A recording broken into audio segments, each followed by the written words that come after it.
Hello everyone, thanks for tuning in. I'm Emily, the home bookkeeper, and on this channel I help business owners and fellow freelance bookkeepers navigate the ever-changing QuickBooks Online, while also sharing insightful videos on all things business ownership and finance. As always, this is a sample company provided by QuickBooks for educational purposes only. In today's video, I am going over the entire workflow of invoicing a customer and receiving a payment. This is going to be receiving the payment through QuickBooks Online. If you are not yet set up with QuickBooks Payments, I highly recommend that you get all set up with them first. QuickBooks Payments is the most affordable payment solution that also helps streamline your accounting to make your monthly bookkeeping so much easier. Make sure you check out my QuickBooks Payments video for more details. This is the business owner view of QuickBooks Online for business owners. If you are a fellow home bookkeeper, feel free to check out my QuickBooks Online tutorials for Bookkeepers playlist, available now on my channel. First things first, you'll want to head over to the Invoices screen located in the Get Paid and Pay tab. As you can see, all of your recent sales transaction data is displayed across the top of the screen.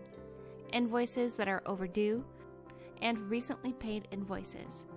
If you scroll down, you can see all your invoices, payments, credit memos, journal entries, and the statuses. To create a new invoice, click the green New Transaction button and select Invoice. In the Customer tab, select the customer you wish to invoice. If all of the customer data is filled out fully, then their data should automatically populate.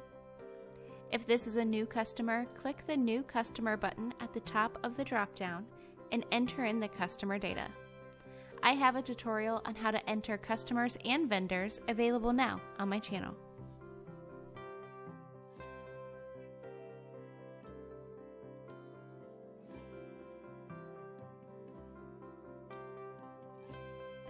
Next, you'll want to make sure the terms are correct and the dates are correct. Then you'll head down and select the product service information.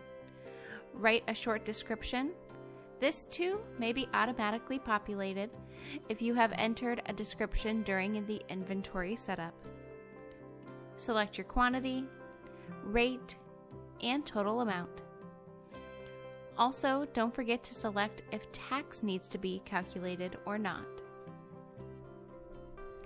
On your invoice, you can type a message, put a statement note, and attach documents like contracts, signed approvals, receipts, etc. If everything looks correct, then click the green Save and Send button on the bottom right. This will open a preview window for you to check and make sure everything is correct on your invoice before sending to your customer. This also gives you a preview of how your invoice will look to your customers. This will be sent to the customer's email. They can pay directly through the invoice securely, but for this example, we are going to receive the payments ourselves. If everything is perfect, click Save and Close.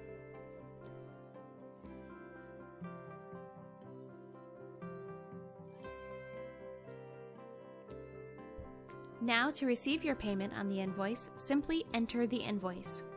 Now that the invoice has been sent, you can open it and things will look a little bit different than they did before. Click the white Receive Payment button under the balance due amount. Make sure the date you receive the payment is correct.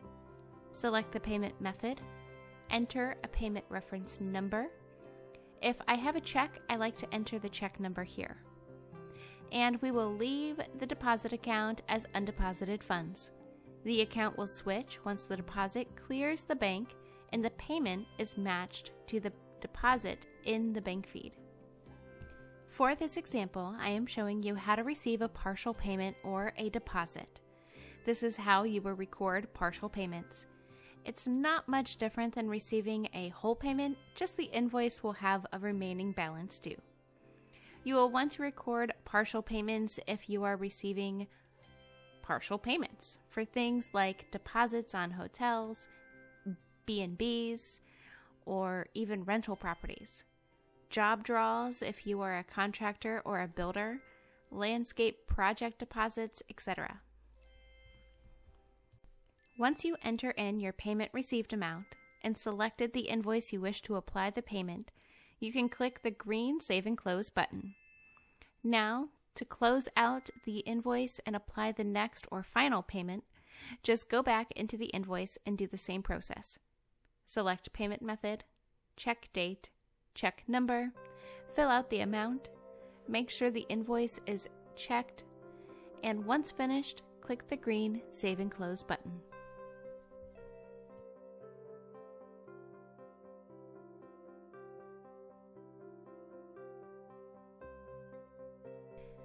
And finally, since these are both checks, you may have mobile check deposit like many banks do these days and be eager to deposit your checks, but you still need to complete a bank deposit in QBO. So click the white New button and select Bank Deposit under the Other column. Select the payment you wish to deposit and check the green Save and Close button when you are done. Now, when the check clears the bank, you can match the deposit in the bank feed to the bank deposit you just created now in QBO. For more business resources, my online self-paced home bookkeeper masterclass, business supplies, gadgets, must-haves, and more, make sure to check out edjconsultinggroup.com/resources, linked in the description box below.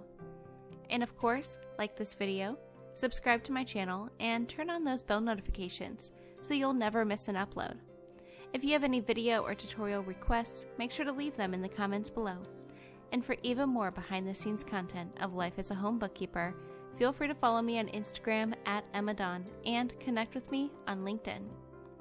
If you need more assistance, personal financial coaching, or bookkeeping and payroll management, feel free to email or visit edjconsultinggroup.com.